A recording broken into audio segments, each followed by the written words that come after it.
Hello and welcome to another lecture. हमारा last lecture जो था that was all about Boyle's law. Now we are going to discuss the Charles law. Charles law जो है इसमें आप देख सकते हैं कि सबसे पहले पॉइंट जो मैंने मेंशन किया that is volume temperature law, because in this particular case we are going to compare, we are going to relate the volume of the gas with the temperature. ठीक, बॉयल्स लॉ को हम explain कैसे करते हैं, उसको state कैसे करते हैं, तो ज़रा देखें कि volume for given amount of a gas at constant pressure is direct absolute temperature. यानी किसी भी गैस का जो वॉल्यूम है तब जब गैस की अमाउंट फिक्स हो, गैस का जो प्रेशर है वो भी फिक्स हो, ठीक है, यानी नंबर ऑफ मोल्स यानी अमाउंट ऑफ गैस वो भी कांस्टेंट, गैस का प्रेशर भी कांस्टेंट, तो फिर किसी भी गैस का जो वॉल्यूम है वो एब्सोल्यूट टेम्परेचर से डायरेक्टली प्रोपोर्शनल होगा। अब यहाँ पर जो एब्सोल्यूट टेम्परेचर है इसका मतलब है the temperature that is taken in the Kelvin scale, यानी temperature in Kelvin is directly proportional to the volume of the gas. अगर आप टेम्परेचर सेल्सियस स्केल में लेंगे तो फिर ऐसी सूरत में वॉल्यूम और टेम्परेचर का रिलेशनशिप नहीं आएगा। उसका एक सिंपल मैं एक पॉइंट बता रहा हूँ। सपोज कर लेते हैं टेम्परेचर 0 डिग्री सेल्सियस है, किसी भी गैस का वॉल्यूम 0 डिग्री सेल्सियस पे है। अगर मैं टेम्परेचर को कुछ इस तरह से मैनेज करूं कि उसका जो वॉल्यूम है वो डबल हो जाए, तो आप जानते हैं कि वॉल्यूम को डबल करेंगे तो फिर टेम्परेचर को भी डबल करेंगे, क्योंकि वॉल्यूम और टेम्परेचर दोनों डायरेक्टली प्रोपोर्शनल हैं। लेकिन आप जानते हैं कि 0 डिग्री सेल्सियस जो है सेल्सियस में लेते हुए 0 को हम डबल नहीं कर सकते, क्योंकि 0 डबल हो ही नहीं सकता।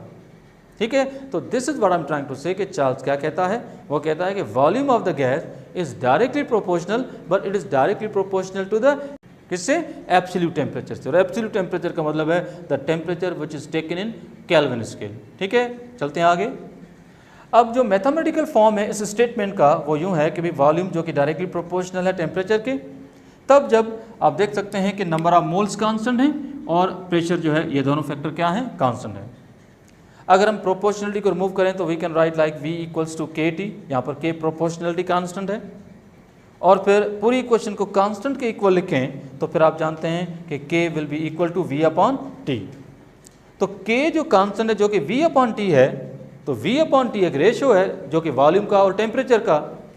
अब क्योंकि रेशो K के इक्वल है और K कांस्टेंट है, तो इस वजह से हम ये भी कह सकते हैं, आप देख सकते हैं कि volume to temperature ratio is constant. Volume to temperature जो रेशो है वो क्या होता है, कांस्टेंट। इसके पीछे एक सिंपल सी स्टोरी है, वो क्या है ज़रा ध्यान से सुनो। न्यूमरेटर और डिनोमिनेटर, जब दोनों फैक्टर न्यूमरेटर और डिनोमिनेटर जब आपस में डायरेक्टली प्रोपोर्शनल हों तो ऐसी सूरत में उसका रेशियो हमेशा कांस्टेंट होगा। इसकी सिंपल वजह यह है कि जब आप टेम्परेचर को बढ़ाएंगे तो उस हिसाब से वॉल्यूम भी बढ़ेगा, तो इस वजह से रेशियो जो होगा V to T का that will always remain constant.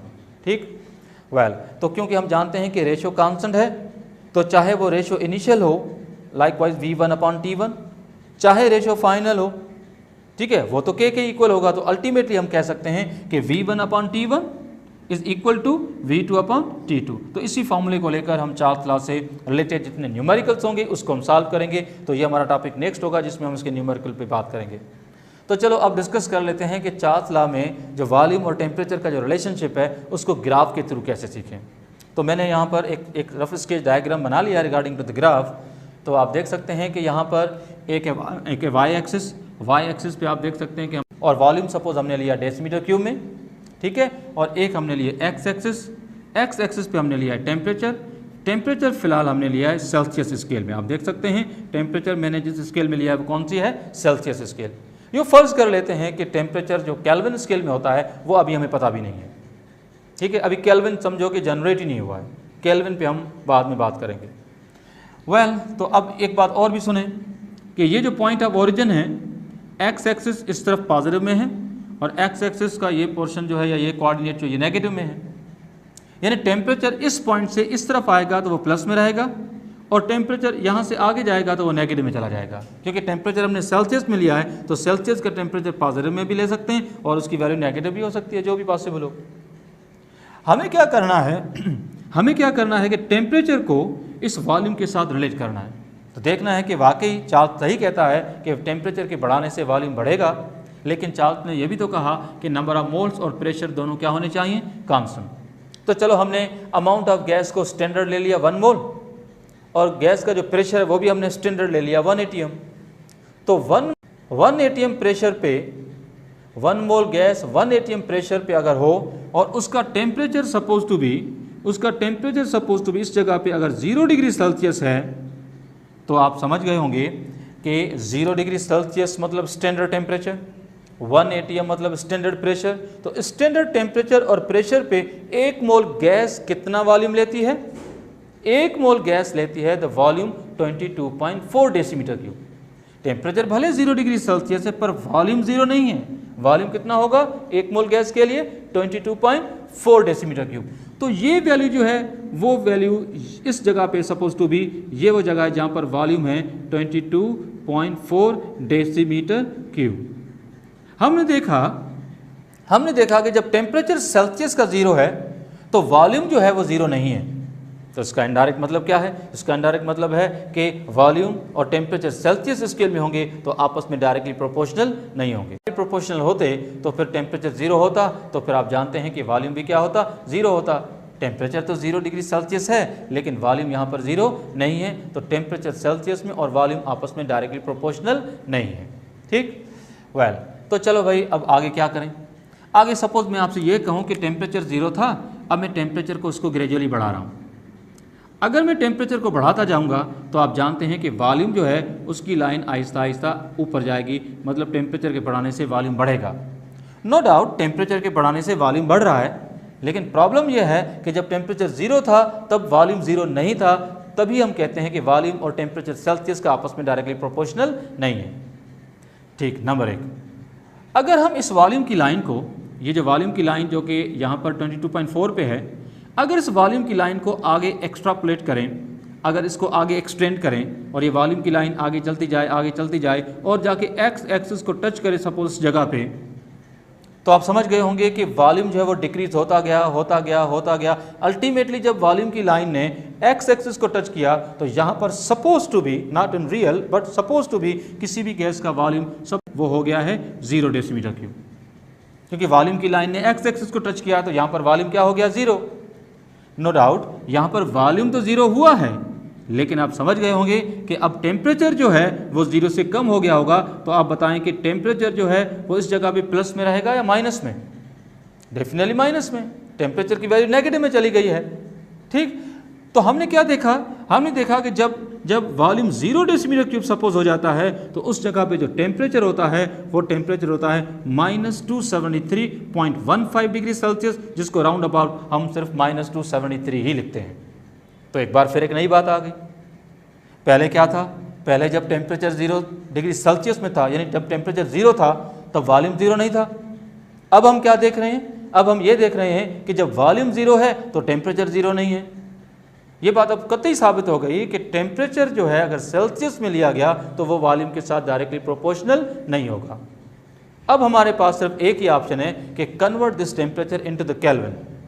तो जितनी डिग्रीज वॉल्यूम को 0 करने के लिए माइनस में गई हैं, उतनी ही डिग्रीज सेल्सियस में अगर ऐड कर दी जाएं, तो हमारे पास टेम्परेचर को, तो जितनी डिग्रीज जो हैं वो सेल्सियस की जो हैं वो माइनस में गई हैं, उतनी डिग्री अगर सेल्सियस में ऐड कर दी जाएं तो फिर हमारे पास टेम्परेचर को समझाने का एक नया तरीका है, and this is called Kelvin. What we call this one? Kelvin. अब हम अगर सेल्सियस की वैल्यू को, जो कि यहाँ पर माइनस की 273 अगर वो लिख दें और फार्मूले का 273 ऐड कर दें, तो आप जानते हैं कि प्लस का 273 माइनस का 273 ये दोनों आपस में क्या हो जाएंगे? कैंसिल हो जाएंगे। तो फिर केल्विन जो है उसकी वैल्यू आप देख सकते हैं क्या आई है? 0। तो अब हमने देखा कि जब वॉल्यूम 0 था, वॉल्यूम 0 डेसीमीटर क्यूब था, तो वहाँ पर टेम्परेचर 0 है, लेकिन वो टेम्परेचर केल्विन स्केल में 0 है। तभी हम कहते हैं कि वॉल्यूम और temperature in Kelvin are directly proportional. Volume decimetre cube का और केल्विन जो है ये आपस में डायरेक्टली प्रोपोर्शनल है। तभी स्टेटमेंट जो है चार्ल्स लॉ की वो कहती है कि volume is directly proportional to the absolute temperature. Absolute temperature मतलब वो टेम्परेचर जो कि कौन से स्केल में लिया गया है? केल्विन में। तो आई थिंक ये सारी बातें अब आपकी क्लियर होंगी। अब हम ज़रा इस 0 केल्विन के बारे में कुछ और इन्फॉर्मेशन के बारे में थोड़ी डिटेल पे जाएंगे कि 0 केल्विन क्या है, इस टेम्परेचर पे क्या सिचुएशंस होती हैं, उसकी रिलेटेड डेटा क्या है। तो ज़रा देखें, 0 केल्विन से रिलेटेड कुछ इंफॉर्मेशन हैं, जैसे कि number 1, 0 kelvin, this is called absolute zero. 0 kelvin को हम क्या बोलते हैं? Absolute zero, number 1। Number 2, it is least possible, it is the least possible temperature. ये लीस्ट पॉसिबल टेम्परेचर है that can be achieved only theoretically, that can be achieved only theoretically. Now why? Because 0 kelvin इस वजह से practically achieve नहीं हो सकता क्योंकि किसी भी गैस का जो वॉल्यूम है वो पॉसिबल ही नहीं है कि उसको हम जीरो कर सकें। अगर किसी गैस का वॉल्यूम जीरो कर सकते तो शायद हम टेम्परेचर भी -273 डिग्री सेल्सियस या 0 केल्विन तक पहुंच जाते। पर हम जानते हैं कि थियोरिटिकली ये हम इमेजिन कर सकते हैं कि भाई सपोज अगर किसी गैस का वॉल्यूम जीरो होता तो वो सिर्फ तभी मुमकिन होता जब टेम्परेचर 0 केल्विन होता। पर 0 Kelvin is not practically achievable temperature, is just a theoretical temperature. ठीक, number 1। Number 2, at this temperature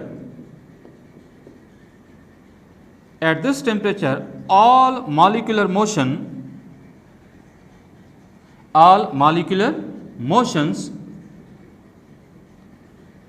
will stop।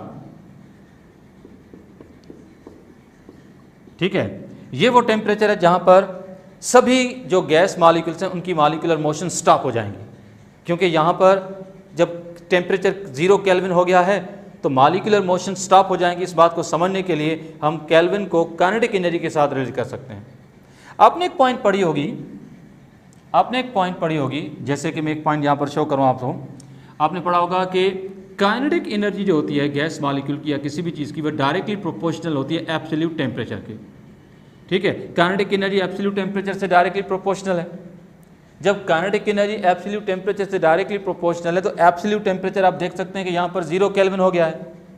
जब एब्सोल्यूट टेम्परेचर 0 केल्विन हो गया है तो वहाँ पर काइनेटिक एनर्जी क्या हो गई होगी? 0 हो गई होगी। जब काइनेटिक एनर्जी 0 हो गई है तो इसका मतलब क्या है? इसका मतलब है कि मॉलिक्यूलर मोशंस क्या होंगी? स्टॉप हो जाएंगी। तो हम ये भी कह सकते हैं कि 0 केल्विन, इसका मतलब है काइनेटिक एनर्जी जो होगी वो भी क्या हो जाएगी? वो भी 0 हो जाएगी।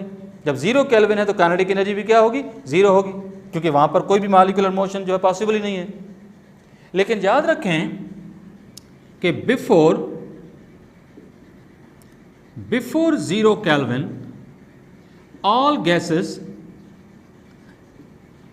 gases condense to liquid, यानी 0 केल्विन तक पहुंचने से पहले ही दुनिया में जितनी भी रियल गैसेस हैं they all condense to liquid, वो सब की सब कंडेंस हो जाती हैं और लिक्विड हो जाती हैं। इसकी वजह यह है कि जैसे जैसे हम डिफरेंट गैसेस का टेम्परेचर हम कम करते जाते हैं उनकी kinetic energy Aahista Aahista drop हो जाती है। काइनेटिक एनर्जी के ड्रॉप होने से मॉलिक्यूलर मोशन स्टॉप होने लगती हैं। मॉलिक्यूलर मोशन के स्लो होने से क्या होता है कि मॉलिक्यूल आहिस्ता आहिस्ता एक दूसरे के क्लोज होते हैं। जब क्लोज होते हैं तो ऐसी सूरत में अट्रैक्शन बढ़ती है, अट्रैक्शन बढ़ती है तो स्टेट भी चेंज होती है, गैस टर्न हो जाती है किसमें? लिक्विड में। गैस किस में टर्न हो जाती है? लिक्विड में। तो ये सारी बातें हैं जो आपको याद रखनी है कि एब्सोल्यूट जीरो क्या है, लीस्ट पॉसिबल टेम्परेचर क्या है, और इस पर्टिकुलर टेम्परेचर पे सारी मॉलिक्यूलर मोशन स्टॉप हो जाती हैं, ये बात क्या है। ठीक है, और इसी के साथ साथ हमने ये भी सीखा कि ये वो टेम्परेचर है जहाँ पर काइनेटिक एनर्जी भी जीरो हो गई, क्योंकि 0 केल्विन पे काइनेटिक एनर्जी होगी वो भी जीरो हो जाएगी। और ये बात कतई याद रखनी है कि 0 केल्विन तक पहुँचने से पहले ही 0 केल्विन तक पहुंचने से पहले ही दुनिया की जितनी भी गैसेस हैं वो सारी की सारी गैसेस जो होती हैं वो क्या हो जाती हैं? लिक्विफाई हो जाती हैं। तो अभी हमने चार्ल्स लॉ का एक हिस्सा पढ़ा, चार्ल्स लॉ की एक ही डेफिनेशन को हमने डिटेल में लिया है। हमारा नेक्स्ट लेक्चर जो होगा उसमें हम चार्ल्स लॉ की सेकंड स्टेटमेंट पे जाएंगे और उसी के साथ साथ उसके न्यूमेरिकल भी पढ़ेंगे। तो that's it for now, thank you, अल्लाह हाफ़िज़।